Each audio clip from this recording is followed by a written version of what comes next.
Boruto serisinin başladığı ilk günden beri fandom ikiye bölünmüş durumda. Bir tarafta ilk chapter'daki gözün Jogan olduğunu düşünenler, diğer tarafta bu gözün tartışmasız bir şekilde Byakugan olduğunu savunanlar. Dürüst olmak gerekirse ben de Byakugan olduğunu savunan taraftayım. Boruto TBV Chapter 29'da Boruto, Momoshiki'nin güçlerine erişebildikten sonra Byakugan'ı kullanıyor ki bunu ilk defa görmüyoruz. Boruto NNG Chapter 64'te kontrol hala Boruto'dayken yine Byakugan'ın ortaya çıktığını görmüştük. Yani ilk chapter'da gördüğümüz göz de diğerlerinden farksız şekilde bir Byakugan. Çoğunuz Chapter 1'deki o gözün Jogan olduğunu düşünüyorsunuz çünkü animede öyle gördünüz. Peki birebir aynı olan bu sahnedeki gözlerin çizimi neden farklı? Kishimoto'nun serinin en önemli sahnesinde bu kadar bariz bir çizim hatası yapması mümkün mü? Hayır, cevap bunlar değil. Ve evet, manga tarihinin en büyük kader sapması teorisine hoş geldiniz. Kulaklarınızı dört açın. Çünkü bugün sadece bir gözden değil, 32 Shibai'den, değişen kaderlerden ve yazarların bize oynadığı büyük akıl oyunundan bahsedeceğiz. Hazırsanız Jogan'ı aklıyoruz.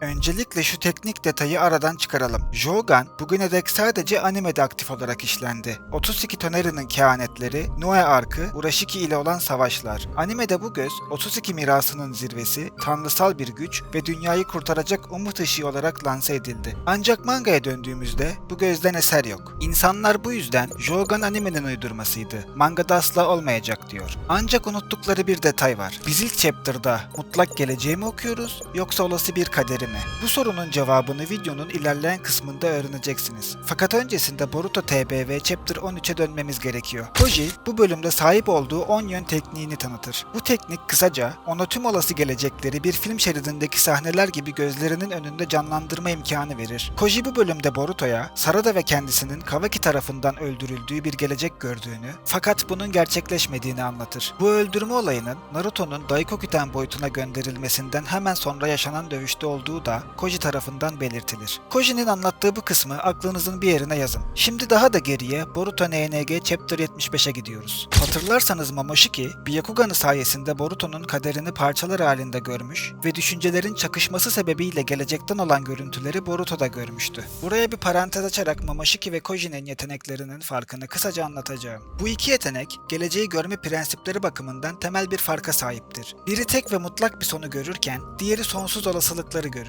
Momoshiki'nin gördüğü gelecek genellikle doğrusal ve tek bir sondur. Momoshiki sanki bir tünelin ucuna bakıyormuş gibi olayların varacağı nihai noktayı görür. Gördüğü şey genellikle değişmez bir kader gibi algılanır. Olayların o noktaya nasıl geleceğini veya o yoldan sapıp sapılmayacağını tam olarak analiz edemez. Sadece her şeyini kaybedeceksin gibi kesin bir yargıya varır. Bu yüzden Momoshiki'nin öngörüsü daha mutlaktır. Koji'ninki ise 32 Shibai'nin hücrelerinden gelen bir shinjutsudur. Geleceği dallanan bir yol haritası gibi görür. Koji, tek bir gelecek yerine alınan her karara göre değişen tüm olası zaman çizelgelerini aynı anda görebilir. Örneğin Naruto'nun öldüğü bir gelecek ile mühürlendiği bir geleceği ayrı ayrı görebilir. Bu teknik, kaderi mutlak bir son olarak değil, seçilebilir yollar bütünü olarak ele alır. Koji, en iyi sonuca ulaşmak için hangi olayların tetiklenmesi gerektiğini hesaplayabilir. Aralarındaki farkı anladığınıza göre Chapter 75'e geri dönelim. Boruto'nun gelecekten gördüğü bu olaylar gerçekten de birebir yaşandı. Tek biri hariç. O da Kawaki'nin karma açtığı, kafasında boynuz çıkan ve yüzünün kanlı olduğu bu panel. Şimdi Koji'nin gördüğü kader yoluna geri dönelim. Naruto'nun Daikokuten boyutuna gönderilmesi sonrasındaki dövüşte Kawaki, Boruto ve Sarada'yı öldürmüştü. İşte bu olay tam olarak Boruto'nun gördüğü kanlı Kawaki panelinde yaşanıyor. Nereden mi biliyorum? Boruto, Chapter 75'te gelecekten sahneler görüyor. Chapter 77'de Naruto Daikokuten boyutuna yollanıyor. Ve Chapter 78'de Kawaki ile Boruto ve Sarada'nın dövüşü yaşanıyor. Dövüşte gösterilen şu panele bakın. Tanıdık geldi mi? Evet, bu panel tam olarak Boruto'nun gördüğü gelecekteki Kawaki panelinin aynısı. Fakat şöyle bir fark var ki, burada ne Kawaki'nin boynuzu var, ne de yüzünde herhangi bir kan lekesi. Yani demek istediğim, Koji ve Momoshiki'nin gördüğü kader yolları birbirini tamamlıyor. Ve buna göre Boruto ve Sarada kesin olarak ölmeliydi. Fakat ilginç bir şekilde bu gerçekleşmedi. Hadi Koji'nin gördüğü şey bir olasılıktı. Lakin Momoshiki'nin gördüklerinin bir mutlak gerçeklik olduğunu biliyoruz. Yani nasıl oldu da mutlak gerçeklik değişti ve Boruto ile Sarada ölmedi? Videonun sonunda bunun hakkında konuşacağız fakat tüm bunları boşuna anlatmadım. Videonun başında sorduğum soruya geri dönelim. Biz Chapter 1'de mutlak geleceği mi okuyoruz yoksa olası bir kaderi mi? Sorunun cevabı her ikisi de. Yani tam olarak mutlak gelecek içindeki olası kaderi okuyoruz. Pekala, şıklarda olmayan bir cevap verdiğim için kızmış olabilirsiniz. Fakat olaylar fazlasıyla karışık ve anlattığımda hak vereceksiniz.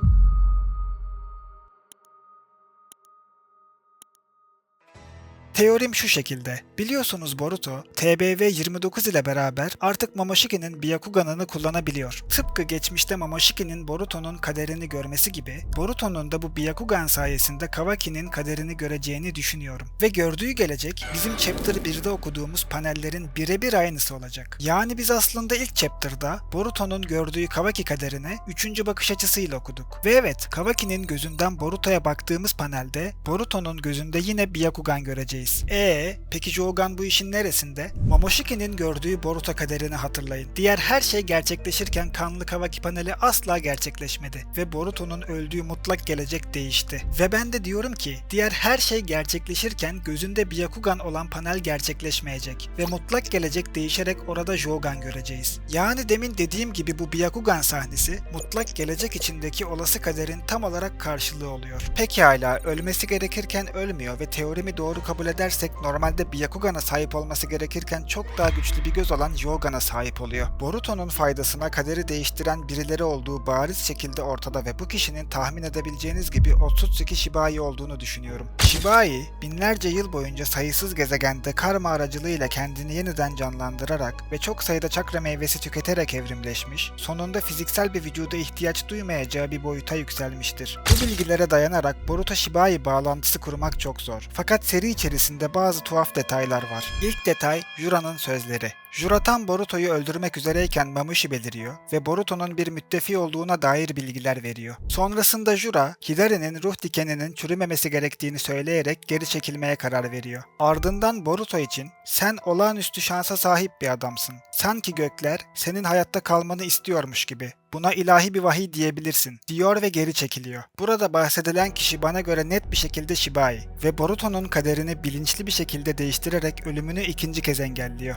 İkinci detay boynuz. Boruto'nun Momoshiki tarafından ele geçirildiğinde çıkan boynuzun şekli, Momoshiki'nin orijinal boynuzuna benzemesi gerekirken Shibai'nin boynuzuna benzemektedir. Bu iki detay, Boruto'nun bir şekilde Shibai DNA'larına sahip olduğunun, daha da ileri gidersek Shibai'nin reenkarnesi olduğu anlamına geliyor olabilir. Bu olayı teorimle birleştirirsek, bu Byakuganlı göz Shibai'nin DNA'sıyla birleşerek Jougan'a evrimleşecek. Yani aslında Shibai, Boruto'nun kaderine 3. kez müdahalede bulunmuş olacak. Sonucunda Byakuganlı bu olası kader, Jougan'lı mutlak geleceğe dönüşmüş olacak. İşte bu benim Jougan'ı mangaya sokabilmek için bulduğum nihai kader sapması teorim. Olayları kısa keserek, ilk chapter'daki paneller Koji'nin olası geleceklerinden sadece biriydi. Yaşanacak kader, Jougan'lı olan olacak diyerek basite kaçabilirdim. Fakat bu, seriden beklediğim hikaye derinliği ve anlatıcılığına aykırı olurdu. Ortada Jura'nın ilahi vahiy vurgusu, Momoshiki'ye ait olmayan bir boynuz şekli ve sürekli kırılan mutlak ölüm zincirleri varken,